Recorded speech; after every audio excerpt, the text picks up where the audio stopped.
Queria que vocês abrissem as suas Bíblias no Salmo 100. Hoje Deus quer falar com a gente nos Salmos, né? Amém. Eu tenho sentido desde que eu cheguei aqui que Deus tem nos chamado para adoração.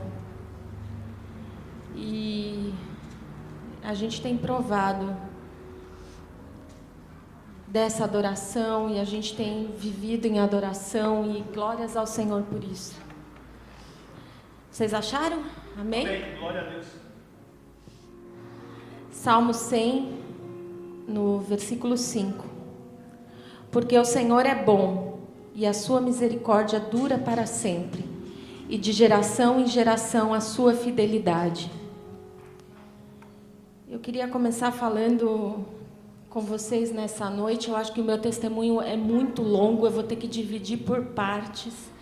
Vai ser quase que um estudo. É muita coisa desde que eu nasci. E eu falava para o Senhor, Senhor, não sei nem por onde começar. E o Espírito Santo falava comigo, por que você nasceu? Para o que você nasceu? E eu quero que você transfira essa pergunta para a minha igreja nessa noite. Qual foi o objetivo pelo qual eu nasci? Muita gente aí fora se pergunta isso todos os dias e ninguém sabe responder. A grande maioria das pessoas não sabem responder. Eu passei por um vale grande para poder chegar nessa resposta, mas hoje eu sei. Eu nasci para o louvor e a glória do Senhor. Eu nasci para que o nome do Senhor fosse glorificado através da minha vida. E eu andei pelo vale da sombra da morte para entender isso. Porque muitas vezes a gente não quer fazer aquilo que Deus quer para nós, porque a gente acha que a nossa vontade é melhor do que a dele para nós. E o que Deus quer falar com a gente nesta noite é: fique no centro da vontade de Deus, no propósito para o qual você nasceu. Porque o Senhor é bom e a sua misericórdia dura para sempre, e a sua fidelidade de geração em geração. Isso é muito profundo, porque a fidelidade do Senhor, ela vai se perpetuando na medida que nós vamos dando lugar ao Espírito Santo. E Deus falava comigo, coloque essa questão muito profundamente nas pessoas que estiverem lá. Eu acredito que hoje estão aqui as pessoas que precisam ouvir essa palavra, como eu preciso. Deus está falando comigo também nesta noite. Qual é o propósito para qual nós nascemos? Qual o motivo da gente estar aqui na terra? Porque quando a gente vem para Jesus, a gente vem muitas vezes destroçado, a gente vem do mundo cheio de vícios, com o coração completamente apertado, com o coração completamente destruído muitas vezes. E a gente chega e é atraído pela bondade de Deus. Em primeiro lugar, a gente é atraído pela bondade de Deus. Por quê? Pela bondade de Deus. Porque a gente recebe essa bondade através da salvação em Cristo Jesus. A gente entende o quão bom Deus é, mas a gente não entende o suficiente, irmãos. E eu acredito que a gente não vai entender, é um processo de continuar entendendo. É um processo, é contínuo. Porque a nossa mente não alcança o quão bom é o nosso Deus. Às vezes a gente chega na igreja aqui e a gente não se dá conta desse lugar, da atmosfera deste lugar, do Deus que nós viemos aqui servir, do Deus que nós viemos aqui ouvir dele. A gente vem para a igreja, às vezes como um ritual, como mais uma obrigação. E Deus quer ser revelado a cada um de nós, para o propósito pelo qual cada um de nós nascemos, queridos. E por que eu falo que eu andei pelo vale da sombra da morte? Porque assim, eu fui diagnosticada há cerca de mais ou menos uns 8 anos, né, Thales? Uns 8 anos. Eu fui numa consulta ginecológica normal. E a médica pediu uns exames de sangue e eu tive uma alteração nas enzimas do fígado. E o fígado demonstrava e fiz uma ultrassonografia também, o fígado estava aumentado, o baço aumentado, e todas as enzimas do fígado alteradas. E naquele momento eu não estava no centro da vontade de Deus. Eu não estava no centro da vontade de Deus. Eu não acredito que Deus traga essas coisas para nós, porque o Senhor é bom. E Ele só faz coisas boas a nosso respeito. Não é aí que eu quero, não é nesse raciocínio que eu quero que vocês cheguem. O que eu quero demonstrar para vocês é que muitas vezes a gente se coloca em situações pelas quais Deus não tem como interferir, porque faz parte do nosso livre-arbítrio. E Deus, Ele sempre trabalha com o nosso livre-arbítrio, a gente é livre para escolher. Apóstolo Paulo diz que todas as coisas me são lícitas, mas nem todas elas me convêm, e muitas vezes a gente se coloca em situações que Deus não quer que a gente esteja. E a gente endurece o coração de uma tal forma que a nossa vontade prevalece, e daí Deus não tem como entrar e fazer absolutamente nada. E naquele momento eu recebi um diagnóstico, eu fui para o hospital, fiz uma biópsia, e naquela biópsia apareceram linfonodos, que são, na verdade, eu nem sei exatamente na medicina como que eles chamam isso, mas, na verdade, eles fazem parte de todo o sistema linfático do organismo. E eles tiraram o linfonodo para biopsiar, e esse linfonodo estava grande também, mas não deu nada. E era para eu entrar na sexta-feira e sair na segunda.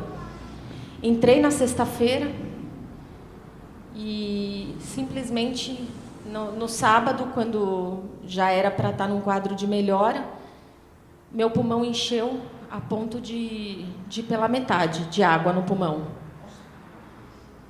E eu tive o que os médicos chamam de ascite depois. A minha barriga ficou desse tamanho, parecia que eu estava grávida de 9 meses. Paulinho lembra disso, que ele me acompanhou esse tempo todo também. E eu estava no hospital e não sabia o que estava acontecendo. Eu estava num dos melhores hospitais de São Paulo e, de repente, eu via junta médica, gente para todo lado, e ninguém sabia o que era, o que eu tinha, o que eu não tinha. Viam que tinha disfunção no fígado, mas podia ser um câncer, podia ser... Só diagnóstico bom, viu, irmãos? Só aqueles diagnósticos que levam a gente assim para a cova. E daí, no final de tudo, só para resumir a história, porque eu fiquei 40 dias no hospital, para eles descobrirem o que eu tinha. E eu saí de lá tomando diurético e com um diagnóstico de cirrose biliar primária, que é uma doença no fígado. É uma doença que, geralmente, quando as pessoas falam de cirrose, as pessoas atribuem a alguém que já bebeu muito. Meu médico falou assim: não se preocupe, porque isso, nem se você tivesse tomado álcool de mamadeira, desde que você nasceu, o fígado estaria nessa condição. Então, meu fígado é bom, viu, irmãos? Ele é joia. E daí, o que aconteceu? Eu saí com o diagnóstico de que eu teria que ser transplantada em 10 anos. O prazo máximo seriam de 10 anos para transplantarem o meu fígado, que ele não ia aguentar. E eu saí com o diagnóstico de que eu poderia engravidar, mas que a gravidez não iria até o final. E eu saí com o diagnóstico, todas as coisas boas que vocês imaginem, eu saí com o diagnóstico. E daí chorei, me entristeci, recebi a oração, ouvia a palavra, mas o meu coração permanecia duro.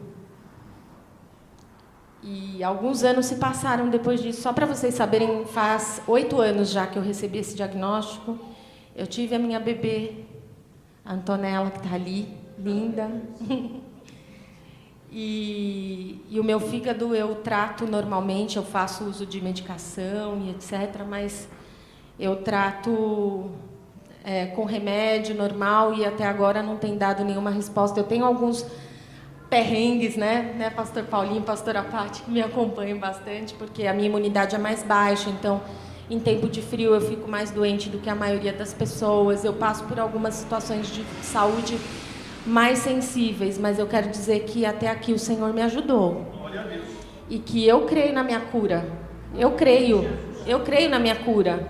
Eu não sei como ela vai vir, mas eu creio na minha cura. E eu vou dizer para vocês por que eu creio na minha cura. E daí o que aconteceu? Endureci o coração, fiquei lá ainda, fiquei um tempo afastada do Senhor, não queria saber de compromisso, ia para a igreja lá uma vez ou outra e falava assim, eu quero ir na igreja, quero só ouvir último banco, para que ninguém nem me veja aqui. Eu não quero nem ser percebida por ninguém, por favor, ninguém nem olhe para mim. Se eu pudesse ir com um capuz para a igreja, eu iria. Coração endurecido, irmãos. Não querendo fazer aquilo que Deus me chamou para fazer. E daí, ok, as coisas aconteceram, eu voltei, depois de um tempo mais assiduamente para o Senhor, comecei a me dedicar e comecei a procurar, daí eu comecei a orar, daí já começou, só que assim, não começou a entrar no meu coração, aí eu quero chegar para vocês. Deus usava pessoas de vários pontos e lugares da terra que vocês possam imaginar.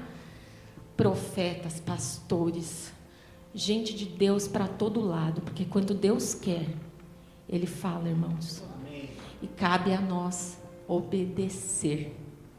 Só obedecer. E daí, eu falei assim, bom, eu tenho os meus avós que são velhinhos, eu vou continuar, vou lá na igreja dos meus avós, porque eu já conheço a maioria das pessoas, mas vou lá, só não quero muito contato, muita intimidade com ninguém, vou lá, assisto o culto, ouço e venho. Mas daí eu ia e Deus falava, escuta, você que está servindo a Deus de qualquer jeito, era bem assim, irmãos, você que está servindo a Deus de qualquer jeito, acorda, acabou o tempo, Deus quer te usar, Deus quer fazer coisas novas na sua vida. Ia lá e tome chapuletada. Daí ia num outro culto, numa outra igreja e tome chapuletada. Daí ia numa igreja onde os irmãos eram mais pentecostais, vinha uma profeta lá do fundo da igreja e botava a mão em mim. E eis que te digo, e dizia mesmo. E eu vou dizer que isso é mover do Espírito também. Então, meus queridos, muito cuidado, às vezes, no julgamento que a gente faz sobre servos e servas de Deus. Eu sei que a gente fica, às vezes, muito decepcionado, porque no mundo cristão tem muita gente, tem muito falso profeta, tem muita gente que se levanta para falar em verdades, tem muita gente com olhar para outra direção. Mas Deus usa profetas ainda neste tempo. E eu recebi uma palavra, mas assim foi direta e objetiva. E daí eu comecei a orar, Senhor, onde eu tenho que ir? Que igreja que eu tenho que ir? Senhor, e agora? E ia numa igreja, ia em outra, ia em outra, ia em outra. Daí comecei a ir na igreja de um casal de pastores amigos meus também. Daí fui lá, e lá era chapuletada todo fim de semana. Todo fim de semana eu levava, apanhava. E daí eu ficava pensando, eu falava assim, Senhor, mas assim, tem o Paulinho, tem a Pati, que cuidaram tanto de mim, que tiveram tanto amor por mim. Eu nunca vou poder pagar o que vocês fizeram por mim e pela minha família. Nunca. Não tem dinheiro no mundo que pague o que vocês fizeram por nós. A paciência, o amor, o cuidado. Não tem. A palavra de Deus diz, a quem honra, honra. E eu estou aqui para honrar vocês hoje. Muito obrigada. E Deus me trouxe aqui algumas vezes e eu ainda titubeava. Falava, mas vou servir a Deus com eles porque eles são meus amigos só. Eu quero um lugar para não sair mais. Então eu quero dizer, irmãos, vocês vão me aturar aqui agora, porque eu vou ficar aqui e eu não vou sair mais. E eu não vou sair mais, porque eu demorei muito. Meu marido sabe, nós oramos para que Deus nos desse uma direção de um lugar para servir, um lugar para congregar, um lugar para adorar, um lugar para pregar, um lugar para limpar o chão, um lugar para fazer nhoque. E Deus nos trouxe aqui. E daí eu queria que vocês abrissem as Bíblias de vocês ali, em Efésios 4, no capítulo 8. Não, Efésios capítulo 8, versículo 4. Eita, Efésios capítulo 4, versículo 8. Isso é falta de prática, viu, irmãos? Mas eu vou voltar. Vou. Está perdido agora. Tudo que você ficou lá insistindo, eis que faço nova todas as coisas. E eu quero experimentar tudo aquilo que eu deixei de fazer. Porque não tem mais tempo, irmãos. Jesus está voltando. Efésios capítulo 4, verso 8. Por isso diz: quando ele subiu às alturas, levou cativo o cativeiro e concedeu dons aos homens. Agora, no mesmo livro de Efésios, no capítulo 2, no verso 20. Edificado sobre o fundamento dos apóstolos e profetas, sendo ele mesmo, Cristo Jesus, a pedra angular. Estou lendo tudo isso para vocês entenderem onde é que eu quero chegar aqui, porque o negócio vai pegar para vocês também. Pensa que é só para mim, é? Haha. Não é não. Agora eu vou descontar também. Mas a palavra de Deus diz assim: exortai-vos uns aos outros em amor. E eu amo vocês já demais para que Deus peça para eu falar alguma coisa e eu deixar sem falar. Senão quem vai ser cobrada sou eu. Romanos capítulo 12, verso 7. A manifestação do Espírito é concedida a cada um visando a um fim proveitoso. Porque a um é dada mediante o Espírito a palavra da sabedoria, e a outro, segundo o mesmo Espírito, a palavra do conhecimento. A outro, no mesmo Espírito, a fé. E a outro, no mesmo Espírito, dons de curar. A outro, operações de milagres. A outro, profecia. A outro, discernimento de espíritos. A um, variedade de línguas, e a outro, capacidade para interpretá-las. Mas um só é o mesmo Espírito, realiza todas estas coisas, distribuindo-as como lhe apraz, a cada um individualmente. Amém? O que é isso aqui? Agora vocês vão levar chapuletada também. Quem aqui sabe, depois que Jesus comissionou vocês aqui, qual é o seu lugar no reino? Não precisa levantar a mão, não. A ideia não é constranger ninguém. Quem aqui sabe, depois que aceitou Jesus, qual é o seu lugar no reino? Para que você foi chamado? Deus trouxe você aqui para quê? A palavra de Deus diz que existem muitos dons distribuídos entre a igreja. É ou não é? Não está aqui? Vou ler de novo, ó. Porque a um é dada mediante o Espírito a palavra de sabedoria, e a outro, segundo o mesmo Espírito, a palavra do conhecimento, e a outro, no mesmo Espírito, a fé, e a outro, no mesmo Espírito, dons de curar, a outro, operações de milagres, a outro, profecia, a outro, discernimento de espíritos, a um, variedade de línguas, e a outro, capacidade para interpretá-las. Quem é que sabe qual é o seu dom e aquilo que Deus te chamou? Não responda para mim. É entre você e Deus agora. Quem é que sabe o propósito pelo qual Deus te trouxe neste lugar? A palavra de Deus, quando fala a respeito de igreja, fala que nós somos um corpo. Certo? Um corpo, irmãos, eu sei porque eu sofro isso na carne. Eu tenho um órgão aqui que faz com que todas as outras coisas deixem de ter equilíbrio. Esse órgão aqui faz com que tudo se desequilibre dentro de mim. E daí pipoca um monte de coisa. Porque um órgão não funciona bem. A palavra de Deus fala que nós somos um corpo. E como nós somos um corpo, a gente precisa funcionar como tal. Um corpo tem 2 mãos, tem 2 pés, tem todos os órgãos em funcionamento, tem as suas veias, tem os seus tecidos, tem os seus nervos. qual é a sua função no corpo de Cristo. Para o que você foi chamado. Queridos, isso é muito sério, porque nós somos uma igreja. E se isso tudo que a palavra de Deus diz aqui não está acontecendo no nosso meio, tem alguma coisa errada. Nós estamos errando, e eu estou falando isso para mim. Não estou falando isso para vocês, não, a começar em mim. Tem alguma coisa errada. Porque a palavra de Deus diz que aqui teriam dons e vocações distribuídas.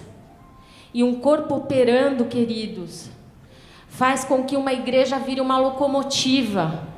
Quando todo mundo se uniu aqui em prol de uma causa para fazer um inhocão, foi a coisa mais linda que eu vi aqui nesse lugar.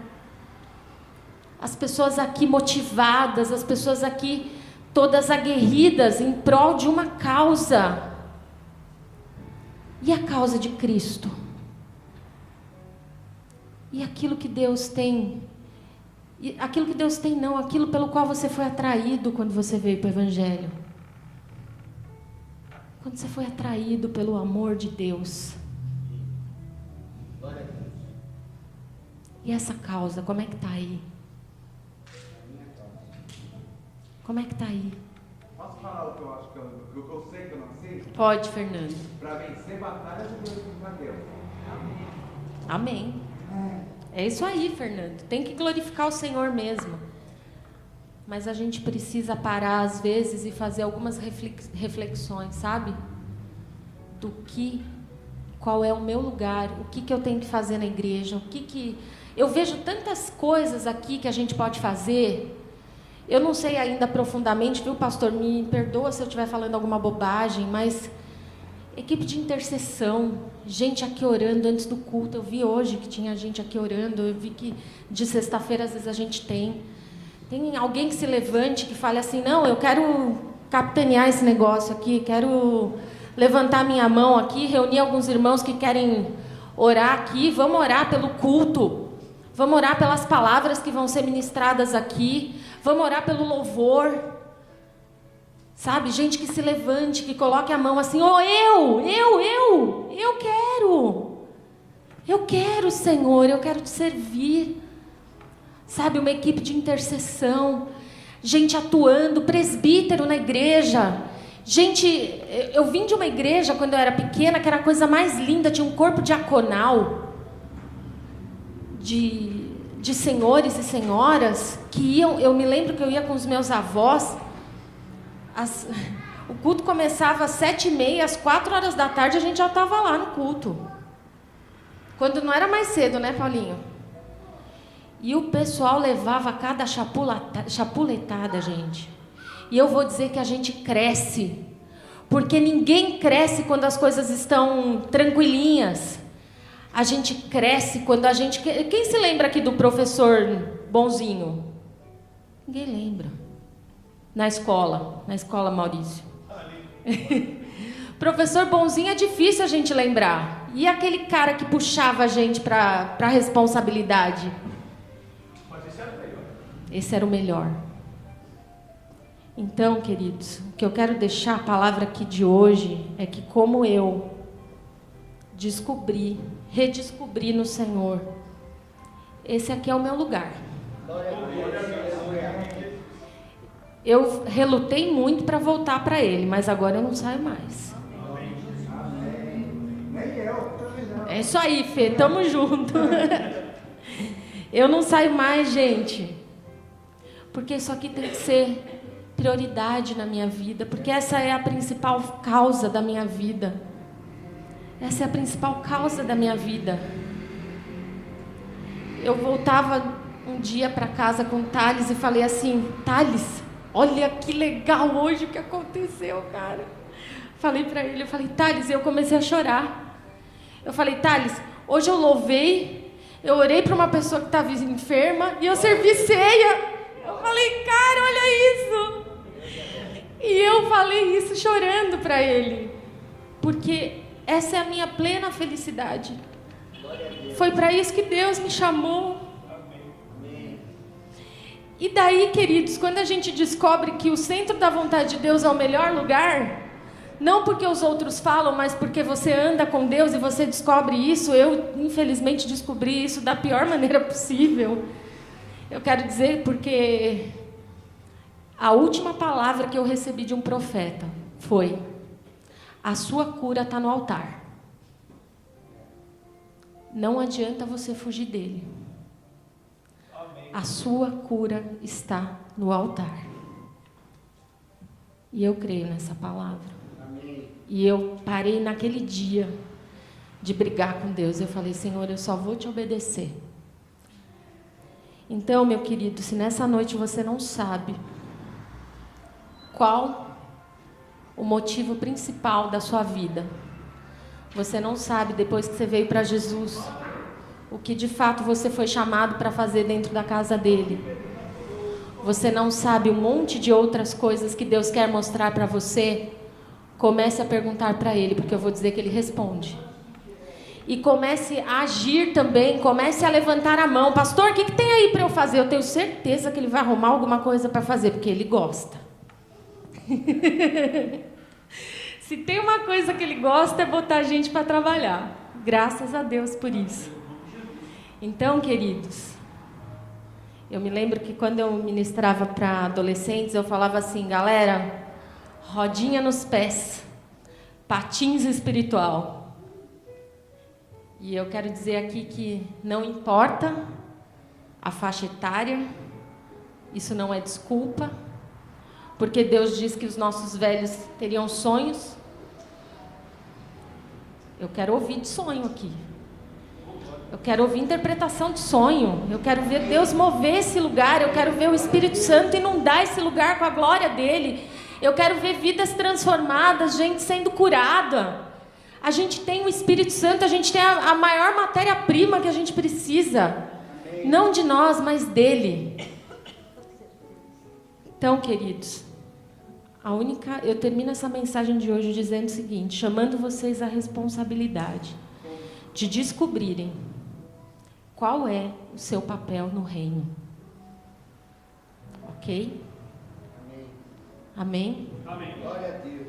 E tinha mais uma palavra que dizia o seguinte aqui. Eu nem vou abrir porque eu acho que eu já passei, né? Porque dar microfone para a mulher é um problema sério.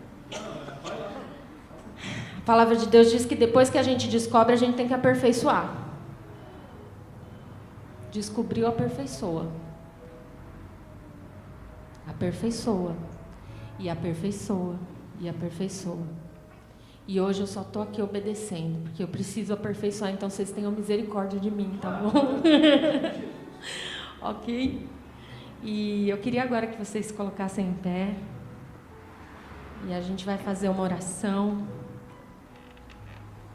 Tem alguém aqui ainda que não aceitou Jesus como seu único e suficiente Salvador? Tem alguém aqui? Todo mundo já fez isso? Glória a Deus. Então vamos orar para que o Senhor nos use para trazer pessoas que ouçam essa mesma palavra de vida, que transformou a nossa vida, porque se não tivesse transformado, a gente não estaria aqui numa sexta-feira de frio. Fez toda a diferença em nós. E que a gente aprenda a transmitir essa palavra. Amém, queridos? Fechem os seus olhos agora.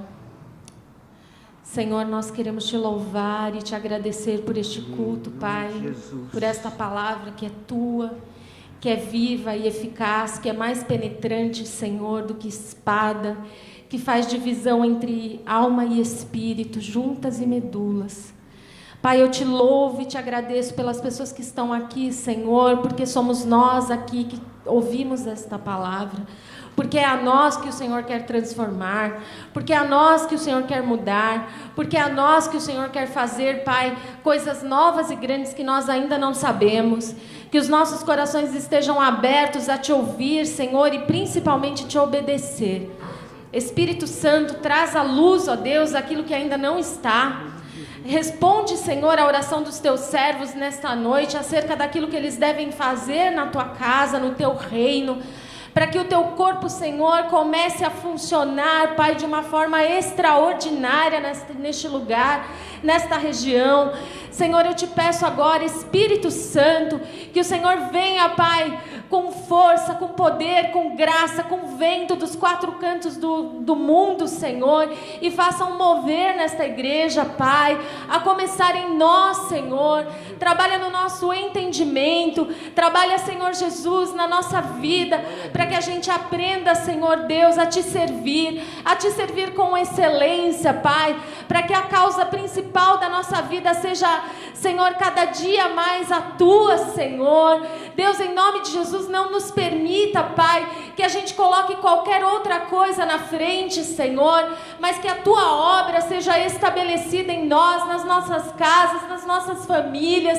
Espírito Santo, tu és bem-vindo nesta igreja, tu és bem-vindo neste lugar, tu és bem-vindo na casa de cada um desses meus irmãos. Senhor, eu não sei a necessidade de cada um nesta noite, mas tu sabes, Pai. Se alguém entrou aqui, Senhor, com o coração apertado, se alguém entrou aqui, Senhor, com o coração, Pai, dividido, se alguém entrou aqui, Senhor, pensando em não voltar mais, Espírito de Deus, tu és o Deus que traz, Senhor Deus, de volta as coisas que não são e faz serem. Tu és o Deus, Senhor, que faz com que todas as coisas aconteçam nas nossas vidas, Pai, porque tu és o Deus soberano e tremendo, Pai, Criador dos céus e da terra. Nós te louvamos, bendizemos o teu nome, Senhor, e que enquanto houver fôlego, Pai, de vida em nós, Senhor, te serviremos, nós proclamaremos a tua glória, e que a gente faça isso, Senhor, da melhor maneira possível, Pai, para a honra e glória do teu nome, em o nome de Jesus. Amém.